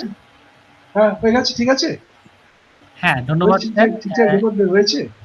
একদম একদম ধন্যবাদ স্যার, মনোজ্ঞ একটি আলোচনা আমাদের উপহার দেওয়ার জন্য। ফ্রান্স তথা বিশ্ব ইতিহাসের একটি গুরুত্বপূর্ণ অধ্যায়ের আজকে আমরা সাক্ষী রইলাম। আমি নিশ্চিত এই অনুষ্ঠানটি যদি লাইভে সম্প্রচারিত হতো তাহলে অনেক প্রশ্ন উঠে আসতো, যেহেতু পরবর্তীকালে আমরা ইউটিউবে এটা দেব, তাই যদি কোনো প্রশ্ন আমরা পাই আমরা আশা করব আপনার কাছে যদি পৌঁছে দেওয়া দিই আমরা, তাহলে আপনার কাছ থেকে আমরা যদি উত্তর পাই আমরা চেষ্টা করবো সেটা। নিশ্চয়ই নিশ্চয়ই, আমার মনে হয় যে চ্যাটটা করার চেষ্টা করতে পারো, যে লাইভ না হলেও চ্যাটে যদি কেউ, হ্যাঁ, যদি ইউটিউবের বা ফেসবুকে আমরা কোনো প্রশ্ন পাই অবশ্যই আপনার কাছে আমরা পৌঁছে দেব, নিশ্চয়ই এবং আমরা শ্রোতাদের কাছেও তার উত্তর পৌঁছে দেওয়ার চেষ্টা করব। আমরা একেবারে শেষ দিকে চলে এসেছি অনুষ্ঠানের, এবং আমরা এবার শেষ অংশে চলে যাব আমাদের কার্যনির্বাহী সমিতির সদস্য অধ্যাপক সৌমিত্র শ্রীমানি স্যারের কাছে। স্যার, আপনি যদি আজকের অনুষ্ঠানের আনুষ্ঠানিক সমাপ্তির ভাষণ দিয়ে আজকের অনুষ্ঠানটা সমাপ্তি করেন। স্যার, আপনার আনমিউট করতে হবে মাইকটা। হ্যাঁ। সৌমিত্র, মাইকটা আনমিউট করতে হবে। আপনি স্ক্রিনে ক্লিক করুন। সৌমিত্র স্যার, স্যার আপনাকে আনমিউট করতে হবে, আপনার গলা শোনা যাচ্ছে না। হ্যাঁ, ওকে স্যার, এবার শোনা যাচ্ছে, বলুন স্যার। আমার নতুন করে কিছু বলার নেই। সুভাষবাবু বললেন যে সময়ের অভাবে আমি হিস্টোরিওগ্রাফির মধ্যে ঢুকছি না, কিন্তু আমরা যেটা শুনলাম এটা হিস্টোরিওগ্রাফির থেকেও বোধহয় বেশি। এই বিপুল পরিমাণে গ্রন্থরাজি এবং বিপুল পরিমাণে ঐতিহাসিক প্রত্যক্ষদর্শীর বিবরণী, যা প্যারি কমিউন সম্পর্কে সাধারণভাবে প্রত্যেকটি জানতে, বুঝতে বা উৎসুক করতে সাহায্য করবে। সুভাষবাবুকে ধন্যবাদ দেওয়ার মতন অবস্থায় আমি নেই। আমার মনে হয় আমি বুড়ো বয়সেও কিছু শিখলাম এবং আমার মতো আরো অনেকেও শিখবে, এইটাই আমার বলার কথা। Thank you Soumitra. ধন্যবাদ স্যার। আমরা সত্যি এমন একটি আলোচনা শুনলাম, এই আলোচনা থেকে সত্যি প্যারিস কমিউনের বিভিন্ন দিক আমাদের মধ্যে উঠে আসবে এবং নতুন করে আমাদের জানতে সাহায্য করবে। অবশ্যই আমরা আরো একবার সমিতির তরফ থেকে আমাদের মাননীয় বক্তা অধ্যাপক সুভাষ রঞ্জন চক্রবর্তী স্যারকে আন্তরিকভাবে ধন্যবাদ জানাচ্ছি, এবং আমরা আজকে আমাদের অনুষ্ঠান আনুষ্ঠানিকভাবে এখানেই। তোমার ধন্যবাদ প্রসেনজিৎ, করেছো, তোমাকে আমার ফর্মালি দেওয়া হয়নি, ধন্যবাদ। আমাদের এই অনুষ্ঠানে যান্ত্রিকভাবে সাহায্য করেছেন আমাদের আরেক সদস্য সুজিত রাজবংশী, আমি দেখলাম, তাকেও ধন্যবাদ।